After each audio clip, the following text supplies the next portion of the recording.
Le processus de collision, en fait, joue un rôle fondamental dans toutes les phases de formation et d'évolution des systèmes planétaires. Donc, au départ, on avait un soleil autour duquel gravitait un disque et des poussières, et ces poussières rentraient en collision les unes avec les autres et ont pu croître et former des gros corps qui sont les planètes. Eh bien, une fois les planètes formées, on a eu un reste de ces collisions qui sont la ceinture des astéroïdes, qui sont des petits corps entre Mars et Jupiter, dont le plus gros s'appelle Cérès, il fait 1000 km de diamètre, et puis on descend très vite dans les tailles, on a à peu près une trentaine de corps plus grands que 200 km, 1 million de corps plus grands que 1 km, et en totalité, on a à peu près 1/1000 de la masse de la Terre. Cette ceinture d'astéroïdes, c'est un réservoir en fait de petits corps, dont certains d'ailleurs vont pouvoir croiser les planètes et on les appelle les géocroiseurs. Et par exemple, il y a 65 millions d'années, on pense que la disparition des dinosaures est en tout cas au moins liée à l'impact d'un objet de 10 km de diamètre avec la Terre, ce qui en même temps a fait éteindre des espèces, mais c'est grâce à ça qu'on est là, puisqu'il a fallu que les dinosaures disparaissent pour que l'être humain apparaisse. Et on sait qu'on est soumis donc à des impacts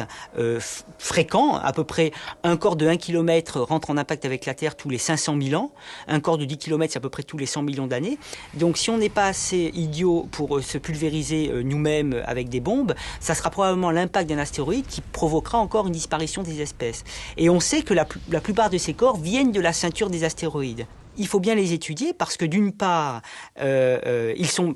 dangereux. D'autre part, ce sont des restes des astéroïdes, de la ceinture d'astéroïdes, donc c'est aussi l'ADN du système solaire. Et si on voulait, par exemple, dévier un corps dont on prédirait qu'il rentre en collision avec la Terre, eh bien, il est important de bien comprendre ce phénomène de collision parce que si on envoie un projectile pour faire un impact avec un objet pour le dévier, eh bien, il faut pouvoir, par simulation, caractériser l'énergie d'impact qu'il faut pour dévier l'objet. Parce que ce qu'on veut éviter, c'est de le détruire. Parce que le détruire, c'est produire des fragments qui vont de toute façon tomber sur Terre et on n'aura pas résolu le problème. Mais ça, on doit pouvoir le faire. Simplement, on sait qu'on doit essayer de caractériser l'énergie d'impact qui permet de faire un cratère simplement sans détruire l'objet. Pour comprendre les astéroïdes, il n'y a pas 36 manières, il faut aller les voir. Donc cette fois-ci, l'idée, c'est d'envoyer un satellite dans l'espace, d'aller directement prendre in situ, c'est-à-dire sur place, un échantillon d'un astéroïde qu'on pense en plus être primitif, c'est-à-dire composé de matière organique et ayant conservé la composition initiale du système solaire, donc pour permettre de comprendre comment les planètes sont formées.